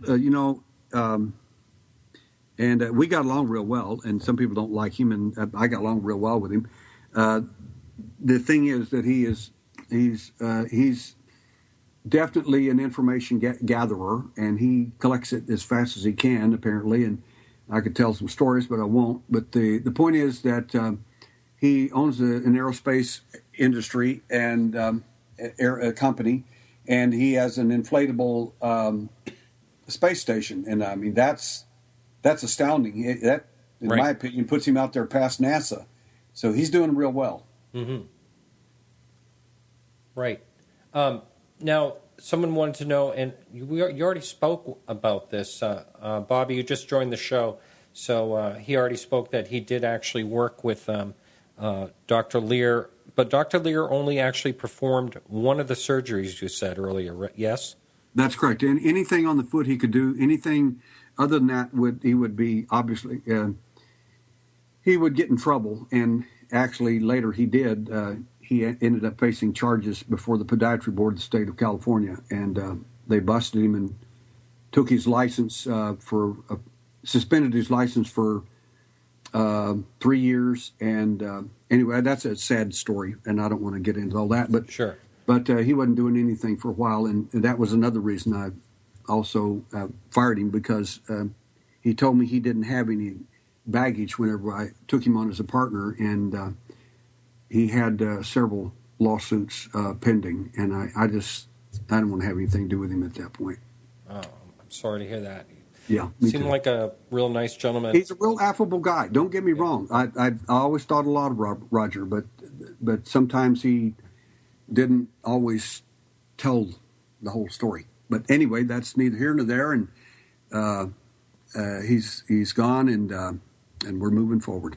Now, how many people would you say that will contact you and talk about implants? Well, at the last conference I was at this last weekend, there must have been probably 15 or 20 people that came up and showed me their lumps, bumps, scars, and whatever, and thought they had an implant. One guy, I found 2 people that I was interested in, really. One was an elderly lady, and I took some pictures of where they took the implant out of her, and her medical situation indicated it could be very real. And there was a guy that walked up. Inside his arm, he said, I got bit by a dog when I was real little, and I think its tooth broke off in my arm.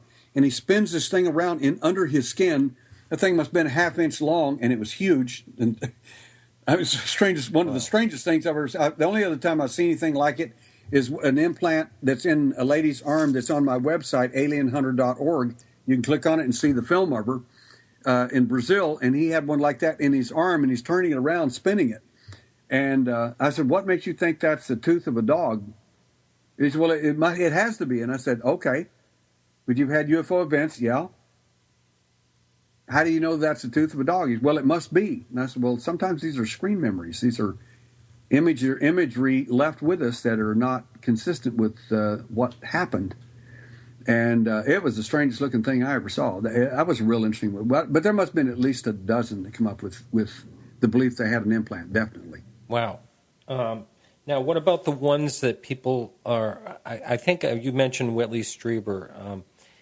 I happened to catch a documentary with him in it a while back, and there was I don't know if it was Roger Lear or someone was trying to connect to some type of what could have been an implant or was called an implant, and it was moving. Have you ever encountered I've heard the story, and it definitely wouldn't have been. Roger may have been present, but he wouldn't be doing the surgery. Believe me, that could get you arrested if you're a podiatrist and you're operating on some part of the body. So he would not definitely be doing that. There are objects that do appear to move, and they seem to be motivated by an external force. And the fact is that one of them that I'm referring to specifically was actually in a cattle mutilation. Huh. Wow, that's something. Now, the guy found it with a metal detector, and it kept clicking, and he noticed that it was in another location. Then he started following it around the cow, the dead cow. Jeez. And then, dumb, in my opinion, mistake, he goes to pick up some people at the airport and comes back, and the implant's gone. Yeah. We have some questions up on the message board, but quickly I want to talk about this, and that is scoop marks. You hear about them. Have you ever looked into them as well? Yes. In the conference this weekend, I said, how many of you have a scoop mark? And several of them raised their hands, and I said, let me show you what it looks like. And I stuck my leg up there and showed them a 5/8 of an inch giant scoop mark. And I said, I was 4 years old when I got this from the event one night. Next morning, I had this cauterized wound. I said, if your leg is only about 3 inches thick and you got a 5/8 of an inch scoop mark out of the front of your shin, I said, that looks like a crater on the moon. It's so big. So I was wondering as a little kid where the scab was at. I mean, and as I touched it and pushed on it, this is going to sound really, really off the wall, but it's every word of it's true. As I pushed on it, and I kept asking myself the question, where's the scab and how did this happen? And heard this voice like a memory tape, I guess, from them. And it says, you fell and hurt yourself. Huh. Well, that is absolutely 100% not true. How about that? That was cauterized. And we've studied the scoop marks, and what we've found is that they are caused by an intense ultraviolet light, and it's called solar elastosis, and it cauterizes the wound rapidly. One of our abductees, before we ever started exploring medically the scoop marks, she drew an object, a device, a pencil-like device that had a little rotating cut thing on it that cut and made the cut, took the skin off, and then it cauterized the wound with a bright light. She discovered that before we ever found anything out medically about that. Isn't that something? There's a question of someone who spoke with you. Matthew spoke with you last year, and he says that you told him privately about a military person having seen an alien through a sniper scope. Would you be willing to talk about that story? Sure. It took me about a year to get this short little story. That's how secretive the guy was. Anyway, I was telling this story at dinner at up in Minnesota, I believe it's Minnesota, Wisconsin or Minnesota, one of the two. And I was at a conference, and we're at dinner. It's a meet and greet dinner, and Stanton Friedman is sitting across the table from me, catty-cornered, and this lady was asking a question about what's one of the more interesting things you've ever heard about alien contact. And I said, well, a Vietnam American soldier, Vietnam sniper, contacted me, and as soon as I told the story, Stanton's ears lit up, and he asked the lady who was talking to him, "Be quiet, please." He said, "I want to hear this." And I told the story, and he said, "I have never heard anything like this my entire life." And I said, "I've got actually several of these, but this is the kind of an important one." The guy was when you have a sniper, you also have a spotter. He's the guy looking through his binoculars, right, looking for the target. The targets in this case are North Vietnamese officers. That's who they're going to take out. They're going to try to decimate so the guys don't have good leadership. That's the idea. So he said, so my spotter says, "You're not going to believe this." He said, "What?" And he gave me the location, and he said, I sighted it in with my Starlight scope. And I said, "What the?" And he gave some colorful adjectives. And I said, "What did you see?" And he said, he said, "Now you got to understand, I don't believe in any of this, Mr. Sims. I don't believe in aliens. I don't believe in nothing. I don't think that's all crazy." And I said, "Okay." He said, "I'm looking through my telescope and I'm looking at one of them."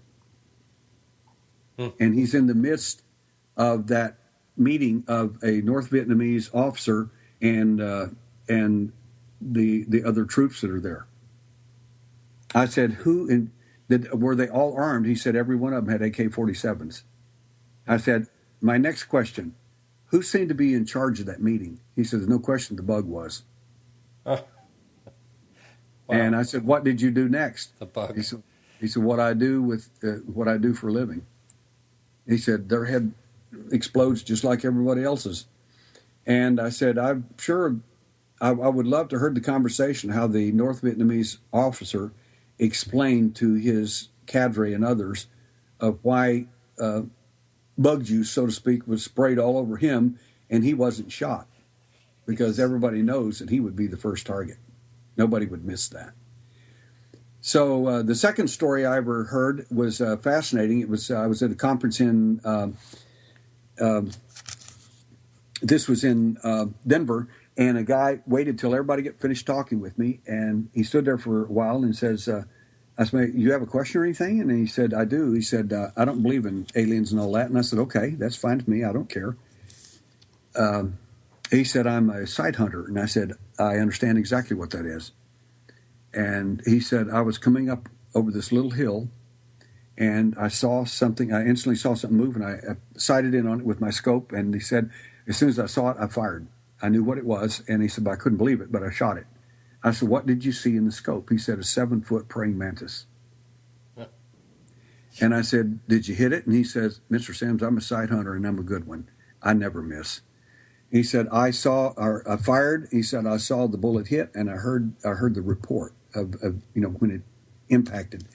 He said, I just want to ask you, how could that happen?"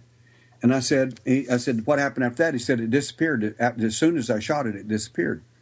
And I said, "In my opinion, this is what was happening. The UFO's further on the other side of the hill and can't see you coming up on the other side of the hill. The entity's already left and already abducted whoever he's going to abduct, so he's getting out in the open. They're fixing to beam him out.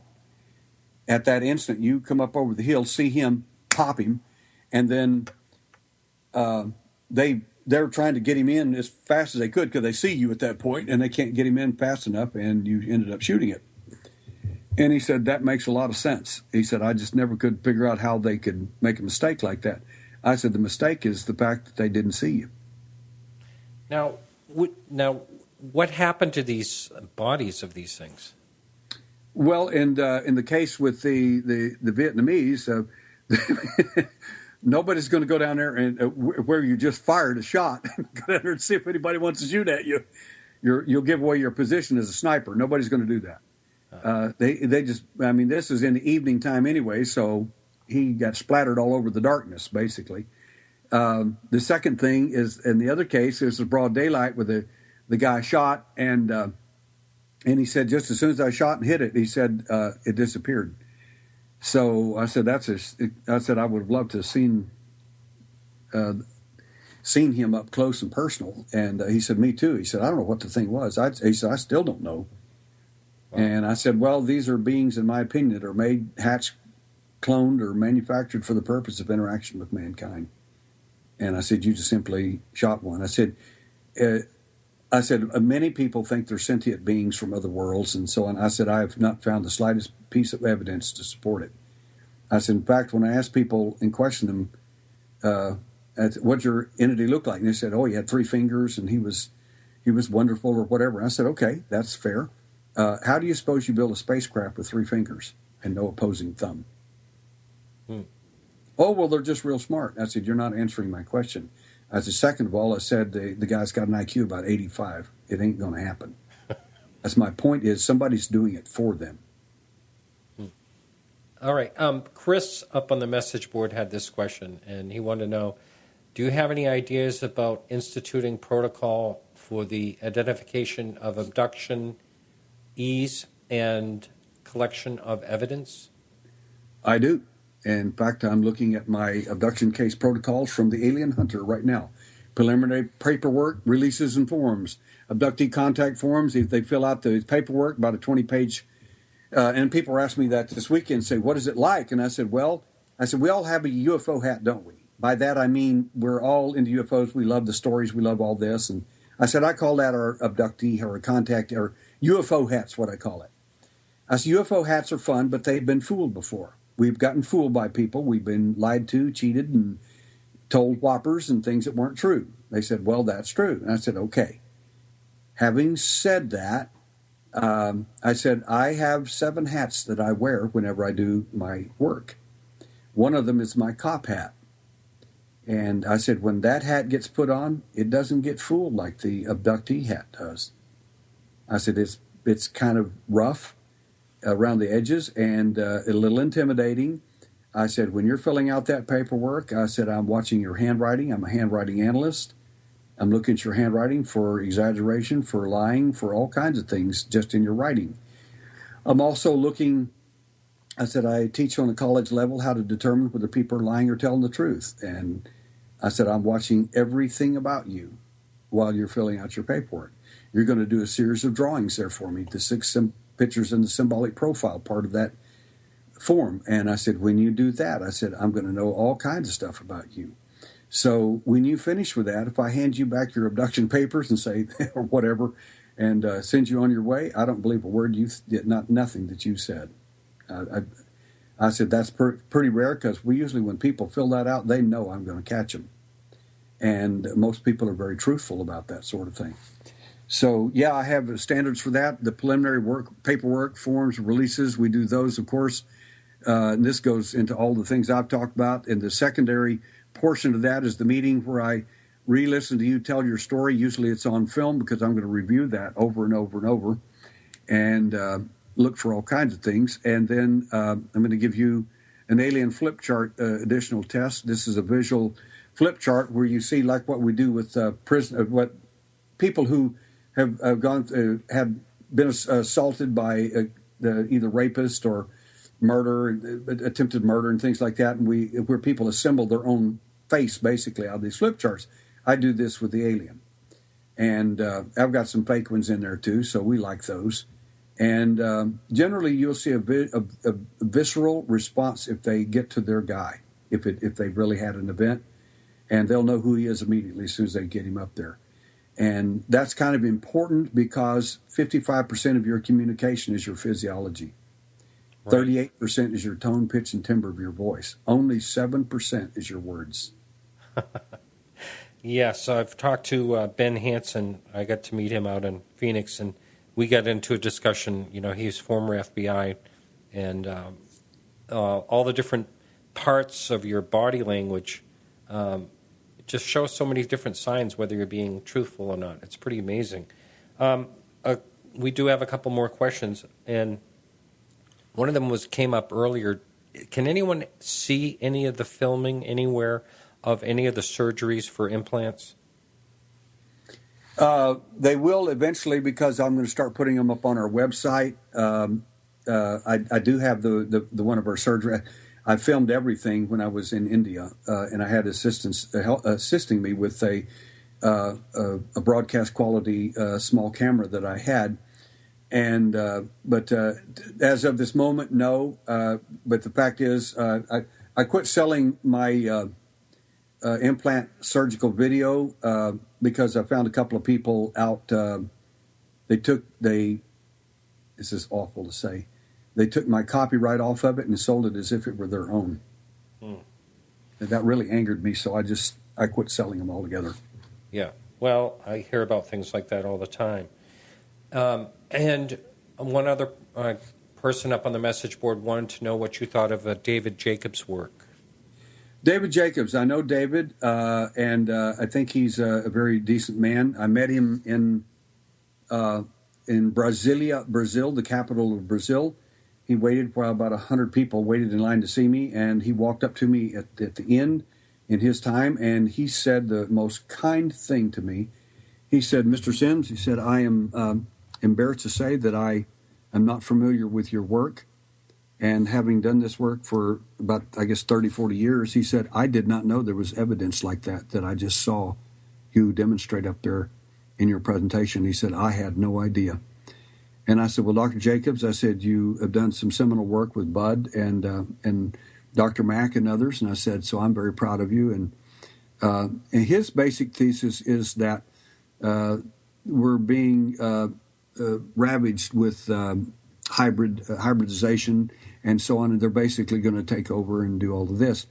I'm not so sure that program is going to work because we have good intel since 1992, and I mean really good intel, from the alien themselves, that in fact the alien quote-unquote program is in its last 100 years. And we don't know whether that's 10 years left, 5 years left, 2 years left, or 40 years left. We don't know. But and where did that information come from? In a mass abduction of 8 people in 2 states and several cities. My senior engineer was one of the people taken, and he said the craft they were all picked up in small craft and taken to a massive craft near the moon. And he told me this story consciously, and I said, he said, "Sounds pretty far-fetched," and I said, "It does, for fact." And he said 7 other people were there, and so I separated all of them at that point, and the other states wouldn't let them talk to each other, and got the same exact story from everybody. So the bottom line is we got more information out of that one case and more evidence than we had in all our cases to that entire point in history, just from that one case. An implant fell out of a lady's eye after that mass abduction on her desk in front of her boss. And I have it to this day, of course. It was an ocular implant. But it seems that according to one, and I don't mean the little guy, I mean one of them with a brain, because the doctor-type alien, the one that looks like the little gray, he's got an IQ around 140, 150. The mantis may have one around 160, 170, 180. I mean, they're way up there. And the human types, the Nordic type, they'll be very intelligent as well. But one of them relayed this information. Dale saw it accidentally on a wall in a chart, and when he questioned about it, there was only one little tiny part that was not complete. And he asked what that was, and he said, "That's our contact with man." And he said, "What do you mean?" He said, "That's what all that's left." And the impression I got out of all of that and all the information I have to date is that at that point it's checkmate and the game is over and they lost. Wow. Whatever it is they were supposed to do, they did not succeed at, in my opinion. And what do you think they're doing? Why do you think they're doing what they're doing if they are indeed here abducting people, and implants and all that stuff? What do you think their 100-year purpose is? Well, the program they've been involved with, according to the engineer, was about 6,000 years long, because he multiplied that 100. He's an engineer, is what they do. How meticulous these people are. He multiplied that whole chart, he said, looked like Indianapolis roadway, is a three-dimensional chart, and he said it looked like about 6,000 years. He said when you multiply all the little spaces there, and my thinking is this, and it is not a belief; it's thinking. And if I get better information, I'll think something else. But my thinking at this point is that they have bent over backwards to try to convince us that they're aliens from other worlds. Before they started that whopper, they didn't have a story like that. There was no story at all. In fact, they never told anybody anything. They didn't want anybody to know. And when people like me started remembering, like when I was 4.5 years old, the cat's out of the bag. So one of the things they did, and Jacobs and others will tell you the same exact thing, Hopkins, any of them would have told the same thing. They started installing blocks in the memories of their abductees, and many of the abductees could not remember. Another thing they did was, which is the finest and best false memory syndrome ever developed, and it was developed by the alien themselves. And when you come back from an event, you say, well, a 3-foot owl or a giant deer or something with large black eyes was there. No, it was something with large black eyes, but it wasn't a deer, and it wasn't a wolf, and it wasn't a 3-foot owl walking down the street wounded. It, in fact, is them. Wow. I have there's one other question I have, but before that, I wanted to tell this story real quickly. When I was in Phoenix at the UFO Congress, I was walking my dog out around the grounds over by the casino, and there was a casino worker there sitting, relaxing, not smoking or anything, but just on her break. And she talked about my dog and all this stuff, and she said, "What's going on over here? You know, what type of conference is this?" And I said, "Oh, it's a UFO conference." And she said, "Oh, really?" So, well, that's interesting. She said, "You know, I saw a UFO before." And I said, "Really?" And I love hearing stories from people that aren't like involved in UFOs in any type of way. They're just, I consider them, I wouldn't say an outsider, but just someone that is not involved in the UFO field in any type of way, or even went to a conference or anything. So she said, I said to her, "Can you please tell me your story?" And she said, "Sure." And she said, my friend and I were driving up in Hopi country, not far from here. She said the name of the town. I never heard of it before. And she said, all of a sudden, on one of the mesas, a like big dark object. She said it looked at first like it was just like floated off the top of it. And then she says, then it came right over the very top of our car. And she said, all of a sudden, there was a blast of light. It came right down into the car, really, really bright light. Mm. And she said, myself and my friend who was driving panicked, and she just like gunned it. And then I said, and drove like 30 miles flat, you know, as fast as she could, basically. And it was a very straight highway and all that. And I said, wow, that's an amazing story. I said, and I asked her if she had anything like missing time or anything like that. She had no idea what I was talking about. All of a sudden, she said, you know, one weird thing did happen right after that. And I said, what's that?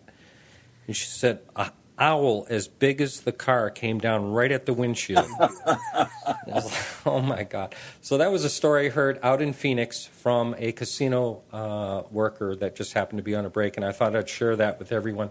We've got just a couple of minutes, and we did have Mike Clellan on a while talking about owls. So just to finish up that story real quickly, I did ask her if I could send her information along to Mike, and she said sure. So I think they're in communication. So that was he was pretty excited to talk to her. The one last question I have, and that's it for the evening, and that is, where do these implants that are removed reside? Do you keep them in some type of cold storage in a safe or something like that? They reside with me, and yes, they are protected and hidden. And I'm most protected of them because they will disappear. Even if you leave them with doctors, they will take off with them if they can. I understand. I totally agree with you on that. Can you tell the listening audience, you mentioned many times your website. Can you tell how someone would find your website, please? Yes, it's alienhunter.org, alienhunter.org. And if you want to write me or hear any of the information that we have tonight, it's free. We never charge anybody anything, so you're welcome to contact us at alienhunter.org. Just go to Alien Hunter there and click on that little tab, and that'll reach me at any time. And I'll be glad to answer your questions. I do answer all my emails. Whoop, you still there? Yes. Okay, very good. Thanks so much. It's been a real pleasure. A lot of fun talking to you tonight. Thank you, Martin. You're a great host. Thank you. Thanks a lot.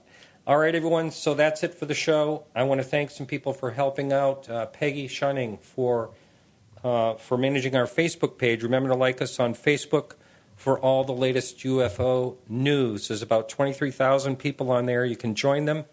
And also, I want to thank Alejandro Rojas for the news. And next week, I'd like to have people on that are not so well known. And this gentleman has never spoken before. His name is Richard O'Connor, and he's a doctor. He was very, very close friends with Jesse Marcel Jr. and actually opened a UFO library in his name. And we're going to be talking. I met him in Phoenix, a real great guy. And so he'll be on next week. I also want to thank Carrie Lloyd Whitehouse and Bruce Renier for the music. And we'll see you next week. This is Martin Willis signing off.